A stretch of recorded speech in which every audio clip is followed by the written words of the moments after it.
Here's a factoid you've probably heard before. The majority of small business startups fail within the first 5 years. Now, sadly, the same is true for nonprofits. Now, there's a lot of factors that come into play that help determine success or failure, but here's the top 5 reasons nonprofits don't make it and how yours might beat the odds.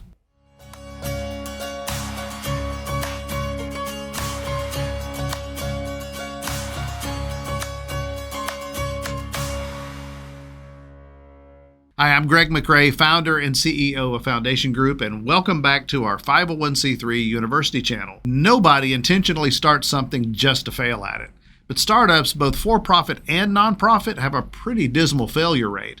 And the estimated failure rate of nonprofit startups really depends on who you ask. Dr. Ben Carson claimed during his presidential run a few years ago that the failure rate was like 90% in the first 5 years. The organization tasked with actually keeping up with the data, the National Center on Charitable Statistics, they say the failure rate is over 30% within the first 10 years. So which is it? Honestly, it has a lot to do with how you define fail. Statistically, failure is recognized as the dissolution of the entity. So in other words, shutting down operations and dissolving the corporation is considered failure. That's that 30% number the NCCS publishes. What Dr. Carson's talking about, however, is a total lack of organizational impact. Call it failure to launch, if you will. That's the real failure rate. Regardless of how you define it, failure is not the outcome that any nonprofit founder wants for their new nonprofit. Let's take a look at the top 5 reasons for nonprofit failure. Number 1 is failure to plan. Now, failure to plan is a plan to fail. Now, that's an awesome quote, and I wish I could claim it as mine, but regardless of who thought it up, it's absolutely the truth. Having worked with many thousands of startup nonprofits over the past 27 years, we've really seen and heard it all. And sadly, one of the things we see fairly frequently is someone starting a nonprofit with a great idea but no plan. It's a great-looking skeleton, but there's no meat on the bones. It's almost like the old Field of Dreams thing of build it and they will come.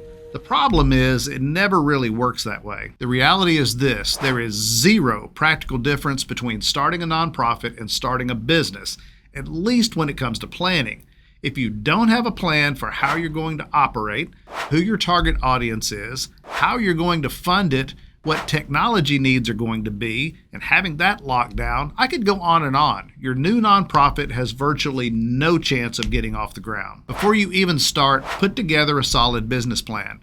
There's great books out there that can help you with that, as well as some pretty good software that can guide you through it. But you must do it if you want to succeed. Second on the list is unrealistic expectations. Now, this one can easily plague startups that even have a good business plan. Unrealistic expectations take on various forms. It might be grossly overestimating the need for your proposed solution. Or if you're right about the need, maybe it's grossly overestimating your nonprofit's ability to address the need. We often see unrealistic expectations regarding fundraising targets. Founders think potential donors will be just as passionate about their cause as they are, and sometimes that's true, but often it's not. As difficult as it may be, take off the rose-colored glasses. It's great to be an optimist, and frankly, you have to be. It's an essential ingredient to success. But never let optimism be a substitute for realism. Be positive, but be clear-eyed. This is going to be harder than you anticipate. Look, I get it. I'm the entrepreneurial glass half full to a fault kind of guy. It drives my team nuts sometimes. But tempering expectations to match reality and having a realistic plan to work from is a big factor in who makes it and who doesn't. Number 3, a lack of leadership often sneaks up on organizations as they mature. Startups can feed off the energy of the founder in early years, especially if the first 2 things I talked about are pretty solid. As the new creation energy begins to wane, a maturing organization must have strong guiding leadership, and not necessarily from one person. In fact, truly successful nonprofits almost always have a strong board of directors that take an active role in strategically guiding the organization, keeping the mission top of mind. We tend to see the leadership issue arise when the nonprofit is really one person's exercise. Now, there may be a board of directors, but they're often uninvolved placeholders. The organization's success rises and falls exclusively on the leadership skills of the one running it all. Sometimes that works, and more often it does not. Know your strengths and be honest about your weaknesses.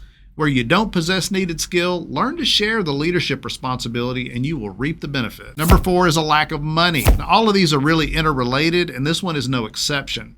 A nonprofit finds itself short on funds most often because of the three issues I just talked about: no plan, unrealistic expectations, and poor leadership. Raising support is challenging, but people love to give to causes that resonate with them even in tough economic times. If your nonprofit is always struggling with a lack of financial resources, I can almost guarantee you it isn't because there's a lack of money out there. You're either doing it wrong or you have the least compelling cause ever thought of, and I'd wager it's the former. So what's the solution? Fundraising is a skill, one that your nonprofit can learn. There are helpful articles on the web that can cost you nothing to read, and there's workshops you can attend. There's companies out there that you can hire to help you. A word of caution here, though: stick to companies that teach you how to fish. There's lots of professional fundraising companies out there who would love to host an event for you or maybe launch a cold call campaign in exchange for 50% or more of the proceeds. In the end, the return on investment with these companies is pretty low. If you want a good place to start learning how to do it, follow the link in the description below for Fundraising TV. It's a video-based resource from our friends at Get Fully Funded.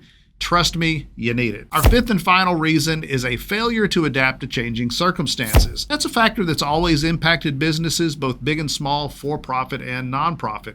And boy, did we see this during the height of the COVID pandemic. Look, things change, and failure to keep up with the changes will almost always certainly doom any enterprise to failure. Failure to adapt to the changing needs of your target population, failure to adapt to technology, to rising or falling economic conditions, to workplace expectations like hybrid schedules. All of these things greatly impact an organization's success and longevity. The reality is, most of the time change comes at us quite slowly, not overnight like COVID did. Staying focused on the mission while also eyeing the horizon for changes coming your way is what allows for nonprofits to stay nimble and maintain their effectiveness even in times of trouble. This list could have easily been a dozen or more entries, but really most of the ones I didn't talk about are byproducts of the ones that I did. Solve for these 5 pitfalls and the odds of success for you will go up dramatically. Thanks for watching. Now go serve your community. Hey, do me a favor and don't navigate away just yet. We would really appreciate it if you would click the like button, as it really helps get our content recommended to more people. Subscribe if you haven't already, as we have great content coming your way on a regular basis. Finally, you can click the little bell icon to be notified of new content when we post it. To learn more about Foundation Group, you can always visit us on the web at www.501c3.org. Thanks, and we'll see you next time.